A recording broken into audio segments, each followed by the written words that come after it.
Hello and welcome to another video from the only channel that you need to not only survive the current apocalypse but actually enjoy it. And today's video is going to be about the entire story of the Bible from start to finish. Now, every time I do a Bible video, I explain what the theme of the Bible is, which is the war between God's kingdom and Satan's empire, also known as the war between civilization and creation, or if you prefer, the war between the righteous angels and the wicked angels. But that's not the story of the Bible. That's the theme. The story of the Bible is God creating a paradise earth, and over time that paradise earth being destroyed by the demons and wicked humans that follow them. And then in the end, it's about the restoration of that paradise. So we're going to take a look at exactly how all of this happened and why this is important for our future. I highly recommend that you not only remember this video, but that you record it onto your computer, save it to your hard drive if you've got a video web hosting site that you use, that you upload this video to that, because we really need proof, evidence that you and I were talking about this years before it happened, because you can believe that Satan's representatives will be talking about it in the very near future. Now, in the beginning, we're told about conditions that existed prior to Adam and Eve being thrown out of the Garden of Eden, and those conditions are nothing like the conditions that exist today. First off, the Bible seems to indicate that we had a 360-day calendar back then. That's when the sun and the moon would have been in conjunction. In other words, 12 30-day months a year and 360-day years. That's not a spiritual year, but an actual physical year. I've done videos about that in the past. You can go back and watch them, Written in Stone series for one. But a year, the way it works is the earth goes around the sun in 360 days, and it starts over again. That's not the way our current solar system works. Also, we're told in the very beginning of the Bible that God made vegetation for humans to eat, and He made vegetation for animals to eat. There's no mention in the earliest books of the Bible of humans eating meat or other animals eating meat. That's not like our world today. Another thing that we're told about the early times of man is that humans all spoke one unified, instinctive language, and we know that's not the case today as well. There are hundreds, if not thousands, of languages spoken around our earth. And another thing we're told is that the waters that flood our planet now at one time did not do so. They were above the planet, what the Bible calls the sea of ice, or the sky window, or the waters above the expanse. But we're told that in the days of Noah, that sky window was shattered. It fell to the earth. It fell in the tropical regions as water. It fell at the ice caps, the polar regions as ice. And that ice is still there to this day. So obviously, the world that Adam and Eve lived in was nothing like the world we live in today. However, in the book of Revelation, it talks about all of those things being restored. And it's a process. Just like the process that we went through to get out of the Garden of Eden, we're going to have another process to get back in. And the one going back in is going to happen basically in reverse of the way we came out of the first paradise. We know from reading the Bible that Adam and Eve would have lived forever. But because they sinned, they died. And in fact, their children died and their grandchildren died. And as we read the Bible narrative, we can see that it wasn't that everyone just died in 70 or 80 years like we do today. There were a time when people lived up to almost 1,000 years. And slowly, over the course of time, people live less and less and less till we get to the days of Noah after the flood, when people are barely living over 100 years. And so that was a process. You know, the time from creation to the flood was about 2,000 years. It took 2,000 years for mankind's longevity to drop that much. We aren't really told about when the animals started eating meat, but we are told about when the languages were confused. They were confused at the Tower of Babel, once again after the flood, and not even immediately after the flood, but a couple of hundred years after the flood, human beings stopped speaking a unified language. Now, scientists will tell you that as people spread out and the language evolved, with those people not in communication with one another, that's how the differences in languages came about. But that's not what the Bible says. All the things I'm talking about happened over thousands of years. But the restoration of the earth is said to happen over a course of 1,260 days. Now, if we look at that, it's a whole lot less time for God to fix these things than it took for us to mess them up. But also, if we look at that, it indicates that one of the very first things that's going to happen when the last days begin is that the earth and the sun and the moon will go back into conjunction, because this time period is spoken of throughout the Bible. It's called the 1,260 days, but in other places it's called the 42 months. Now, the only way for that to work out is if years go back to 360 days and months go back to 30 days, because 42 months, 30-day months comes out to 1,260 days. We're also told about this time period as the time and times and half a time, which is a year and 2 years and a half a year, 3 1/2 years, same amount of time. This time period is also referred to as the 7 lunar eclipses. Now, the way they're spoken of is they're called the 7 trumpet blast in part of the book of Revelation. They're called the 7 seals in part of Revelation, and they're called the 7 bowls of God's wrath. I also spoke about this in previous videos. But each and every one of those occurrences is speaking about the same time period. It's talking about the 7 eclipses that would take place over the course of 1,260 days. In other words, 3 1/2 years. You're going to have a perfect lunar eclipse in the eastern hemisphere. 6 months later, you'll have a perfect lunar eclipse in the western hemisphere, back and forth. Do that 7 times, and it's over with. So anyway, this period of time that's mentioned in Revelation speaks of those eclipses as each heralding in different series of miraculous events impossible for human beings to bring about. And each of those events is related to the restoration of some of those things that were previously messed up.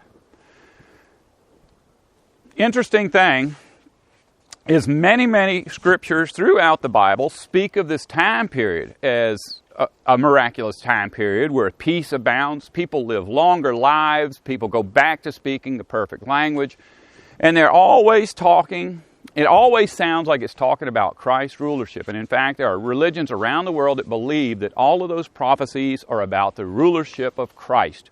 That is not the case. If we look at the Bible from start to finish, it's one continuous story. Some of the books overlap one another, some just tell the beginning, some tell the end, some tell the middle, but if we put them all together, we can see a very clear picture of what's going to happen. At the beginning of the last days, the 1,260-day time period spoken of in the book of Revelation, as well as many other books, Satan, the Antichrist, will be revealed. That's the first thing that's going to happen on the very first lunar eclipse, the first day of the last days. And Satan will rule for that entire time period. How do we know that? Because it's important for us. If we've got an Antichrist who is alive when the animals go back to grazing with one another, the predatory animals as well as the grazing animals, it says that the lamb will lie down with the lion. That is real. That's not figurative. I've been told all my life it's figurative. That is real. That's describing how life was in the Garden of Eden before animals started eating meat. It's describing the future when animals that eat meat now will no longer eat meat. The Antichrist will be ruling when that happens. I promise you, he will make the claim that he brought that about. Same thing with the 360-day year. When human beings see a man God telling them that he did those things, it's going to be very easy to fall into the trap of worshiping them. Now, we have to determine how to differentiate the Antichrist from Jesus, the actual Christ.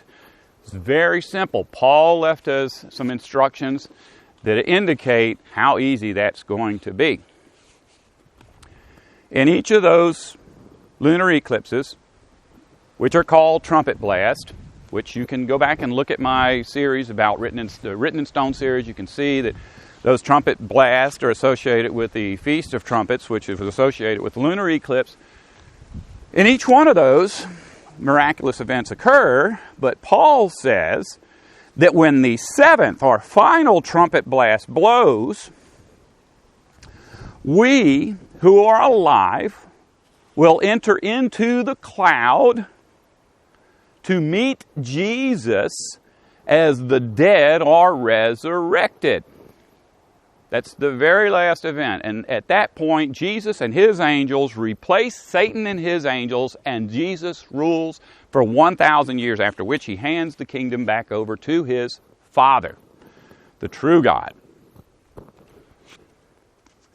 Anyone who is making the claim to be Christ or to be the man God, when that comes, is a liar unless you see the dead resurrected. Every human being who has ever lived will be in that cloud when we go in there to meet Jesus. Prior to that, we will not meet Jesus.